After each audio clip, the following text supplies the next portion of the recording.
Everyone, Radhe Radhe. मैं हूँ रूपाली, आप सबकी रूपाली। और आज मैं लाई हूँ एक रीडिंग जिसका टाइटल है कि आपका आने वाले फ्यूचर में करियर कैसा रहेगा और आपको किन किन चीजों का ध्यान रखना है। फाइल नंबर 1 से हम स्टार्ट करेंगे। सबसे पहले हम देखेंगे आपके करंट करियर फेज के बारे में।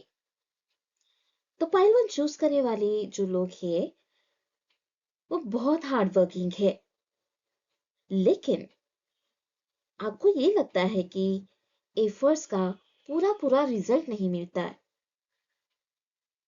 अप्रिसिएशन भी कम मिलती है और करियर में स्टक फील हो रहा है।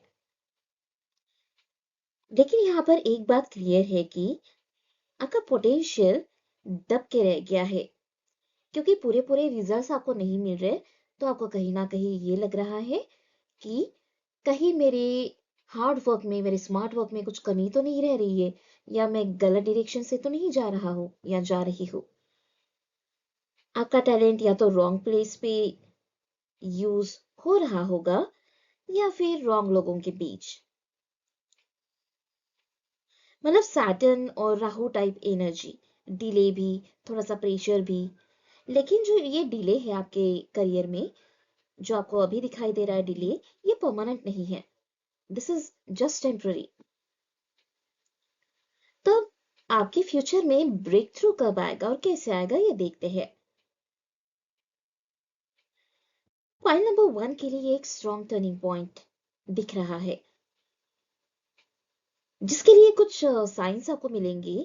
नई रिस्पॉन्सिबिलिटी आएगी,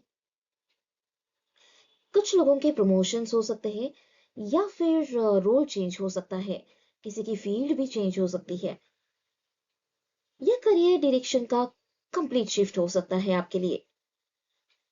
तो अभी आने वाले जो नेक्स्ट 3 to 6 मंथ्स जो रहेंगे, स्पेशली मार्च से लेकर जून की जो एनर्जी है वो हाई है, या आपके बर्थडे के फेज में ये ब्रेक थ्रू आएगा। सडन ब्रेक थ्रू आ सकता है, सडनली शिफ्ट हो सकता है किसी और फील्ड में करियर। ऐसा लगेगा कि ये अपॉर्चुनिटी अचानक कैसे आ गई। अगर मैं बात करूं कि कौन से करियर फील्ड में आपको सक्सेस मिल सकती है, टीचिंग, इवन आप गवर्नमेंट जॉब भी ले सकते हैं, गवर्नमेंट जॉब के लिए प्रिपरेशन कर सकते हैं। शायद कुछ लोगों की इच्छा है कि आपको एस्ट्रोलॉजी सीखनी है, एस्ट्रोलॉजर बनना है, तो आप एस्ट्रोलॉजी भी सीख सकते हैं। टीचिंग या गवर्नमेंट जॉब भी कर सकते हो, या एस्ट्रोलॉजी में भी आ सकते हो। रही बात बिजनेस की, तो बिजनेस अभी 2-4 साल के लिए आप रहने दीजिए, 2-3 साल। ये बिजनेस का स्ट्रॉन्ग पीरियड नहीं है। आप लीडर बनने के लिए बने हो, लेकिन थोड़े बहुत पैसे इकट्ठा कर लेने हैं जॉब करके, और आप लोगों को बहुत अच्छे तरीके से गाइड कर सकते हो। अगर आप टीचिंग में हो, आप काउंसलिंग में हो, या पब्लिक डीलिंग जैसा काम है, तो आप लोगों को बहुत अच्छे से गाइड करते होंगे। इसी कम्युनिकेशन स्किल्स को, अपने अंदर के टैलेंट को आपने और बढ़ाना है और पॉलिश करना है इसे। लेकिन एक चीज याद रखनी है, सेल्फ डाउट आपके अंदर आपने बिल्कुल नहीं रखना है कि मैं कर पाऊंगा या कर पाऊंगी या नहीं। आपने बस दिमाग में एक ही चीज रखनी है, मेरे सामने जो भी काम आएगा मैं करके रहूंगा या करके रहूंगी। ओके। अगर मैं पॉइंट नंबर 1 के लिए कुछ एडवाइस या रेमेडी अगर दूं, तो पहले मैं कुछ एडवाइस देना चाहती हूँ। आप ना किसी भी काम को छोटा मत समझना। कोई छोटी सी अपॉर्चुनिटी भी आती है तो उसे ग्रैब कर लो। क्या पता वही जो रास्ता है वो आपको आगे कहाँ ले जाए। नेटवर्किंग अपनी स्ट्रॉन्ग करो, नेटवर्किंग बढ़ाइए। जो भी अपॉर्चुनिटी आए उसे लाइटली मत लेना कि कल करेंगे, परसों करेंगे। उसके बाद अगर मैं रेमेडी की बात करूँ आपके करियर के लिए स्पेशली, तो आप एवरी थर्सडे ओम गुरवे नमः का चांट 108 टाइम्स कर सकते हो। ये चांट करते में हार्डली 5 to 6 मिनट्स लगेंगे। ओम गुरवे नमः, जिससे अपना गुरु जो है वो स्ट्रांग होता है। या फिर थर्सडे के दिन येलो कलर का यूज भी कर सकते हो आप। इवन हम अक्सर बड़ों से ये सुनते आए हैं कि शेयरिंग इज केयरिंग। तो अपने अपना जो भी नॉलेज है वो आप दूसरों में बांटिए कि ऐसा करने से ऐसा होता है, छोटे बच्चे ही सही।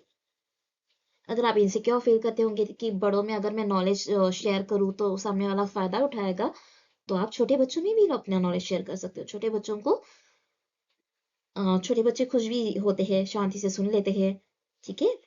और बड़े होने के बाद उन्हें वो चीज याद आएगी, वो आपको याद करेंगे।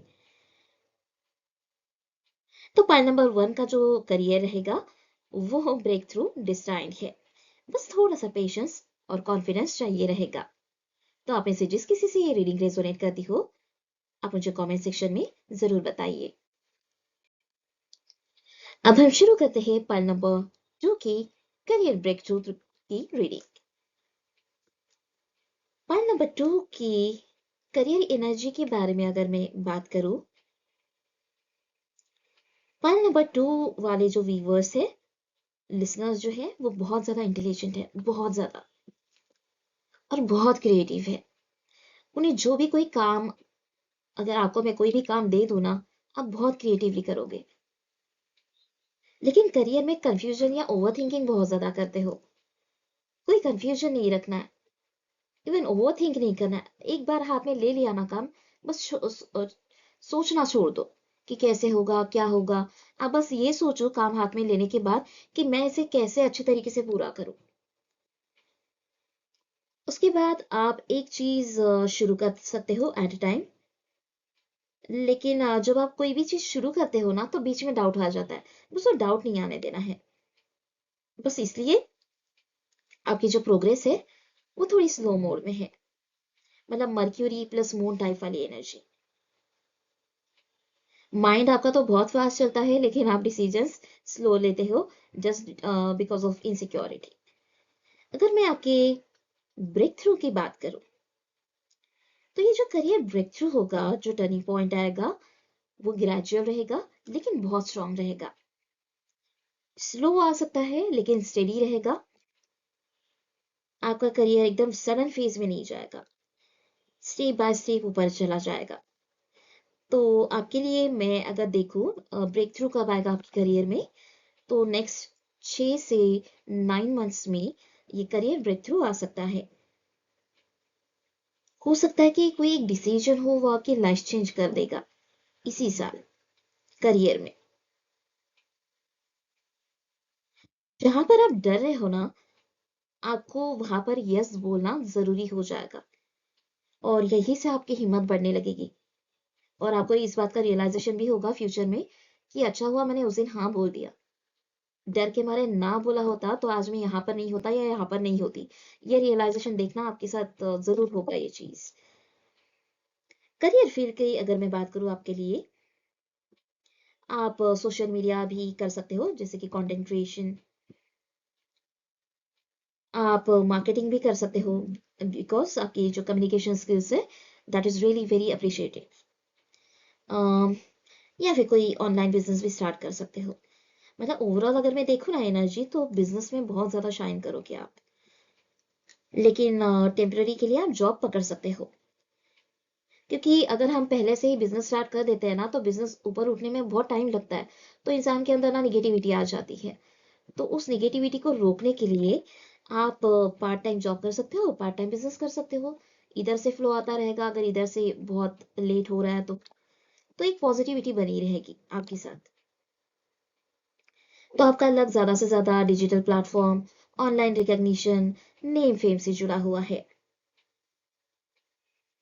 अगर आप ऑलरेडी कंटेंट बना रहे हो, तो आपने उसमें कंसिस्टेंट रहना है, जिससे आपको सक्सेस जरूर मिलेगी।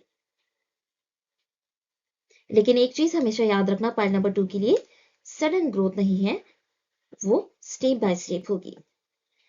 अगर मैं आपको पॉइंट नंबर 2 को करियर में एडवाइस देना चाहूँ, तो कंपेयर मत करना अपने आप को किसी के साथ। आपकी लाइफ जर्नी अलग है, दूसरों की अलग है। ऐसे भी मत लगने देना कि मैं तो इससे बड़ा हूँ या बड़ी हूँ, ये मुझसे छोटे होकर भी कितने जल्दी से करियर में सक्सेस हो गए। उनकी लाइफ अलग है, उनका लाइफ का जो जर्नी है, उनके हर्डल्स है वो अलग है, आपके अलग है। ठीक है। अपने आप को दूसरों से कम नहीं समझना है, एक ही गोल पर फोकस करना है फिलहाल के लिए। और मल्टीटास्किंग काम किया करो जिससे कि फास्ट पेस में वो काम हो। अगर मैं पॉइंट नंबर 2 के लिए रेमेडी की बात करूं, तो आप वेंसडे को ओम बुधाय नमः का जाप 108 टाइम्स कर सकते हो। ओम बुधाय नमः। ग्रीन कलर का यूज कर सकते हो on Wednesday specially. So writing या जर्नलिज्म भी शुरू कर सकते हो अगर आपको अच्छा लगता हो। तो पॉइंट नंबर 2 वालों के लिए करियर ब्रेक थ्रू डेफिनेटली आएगा जब आप अपनी पार पे भरोसा करने लगोगे, सेल्फ वर्थ पे भरोसा करने लगोगे, इनसिक्योरिटी छोड़ दोगे, अपने अंदर की इनसिक्योरिटी बाहर निकाल दोगे। एक चीज आप हमेशा याद रखना, आप किसी से कम नहीं हो। ठीक है। तो ये थी पॉइंट नंबर 2 की रीडिंग। आप में से जिस किसी से ये रीडिंग रेजोनेट करती हो, आप मुझे कमेंट सेक्शन में जरूर बताएं।